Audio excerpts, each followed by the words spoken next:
It's 2 days out to the return to the racetrack of Black Caviar. The champion mare was out on parade today for the media. Peter Moody spoke about the fact that she was primed for a first-up assault.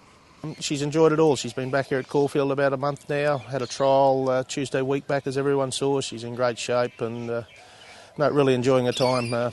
Track work's been good. She spent a fair bit of time down at Mordialloc Beach, which is the norm, and really on top of her game.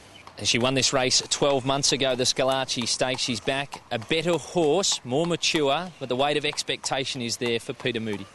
It's got bigger and bigger. It's really amazing. There's been a couple of TV shows done on her, and that's created more interest. I thought what we saw at Moonee Valley here last year, and then that fed on to Randwick and then to Doomben, that was mind-boggling. But I think it seems to be coming up bigger and bigger each time, and the interest from outside racing has been phenomenal. She's looking to equal the record of 14 straight set by Phar Lap, but Peter Moody's not buying into the comparisons. Every time she's been in the races, I think for about the last 5, someone's found some record for her to break. You can draw no parallels. You're talking a horse 7 or 8 decades ago that's a legend in Australia. Maybe in another 7 or 8 decades they might be trying to line one up beside her, but that's not a part of what we sort of concentrate on. We've just got to get her to the races in the best shape we can, and touch wood, we can keep her undefeated record intact. She'll face 8 rivals on Saturday, including the 3-year-old filly Caruda Queen, who's expected to give her something to chase early in proceedings, although Peter Moody's not too worried. Well, I don't think it really worries. They talk fast horses, but a lot of horses look fast until they've come up beside her, haven't they? Do you believe Caruda Queen will go any quicker than Haylist or Crystal Lily? I don't think so. One of 3 late entries for the race is the stablemate Cole Grinder. Peter Moody suggests that she's a talented type.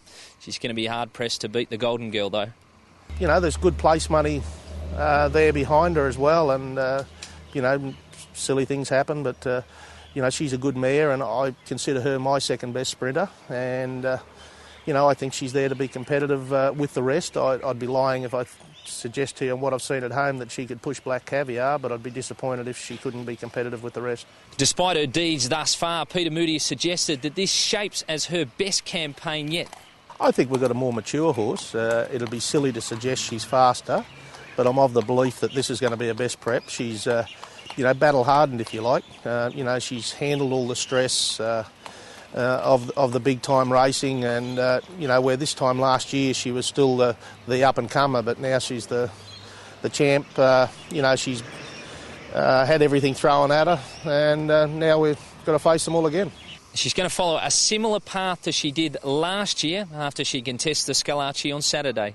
Same as last year. We're looking forward to the Moir on Cox Plate Day, and then she goes to the Patnack on final day, and possibly we'll then look at the option of going to Perth, which would be her first foray, obviously, to that side. The owners are very keen to showcase her here in Australia, and as has been sort of well suggested, we're looking at maybe her first overseas trip next winter. We're expecting a big crowd here trackside at Caulfield on Saturday. There'll be lots of flags, banners, plenty of people here to see Black Caviar, and Peter Moody's happy about that. She is a crowd puller. She puts bums on seats, and, she's certainly done a job at that the last few times she's been in the races, and it looks like a big spring ahead if she stays in one piece. Well, that's been the word from Moody Racing Stables on Thursday morning. We're 2 days out from the return of the Australian Racehorse of the Year here at Caulfield, and we look forward to seeing you trackside.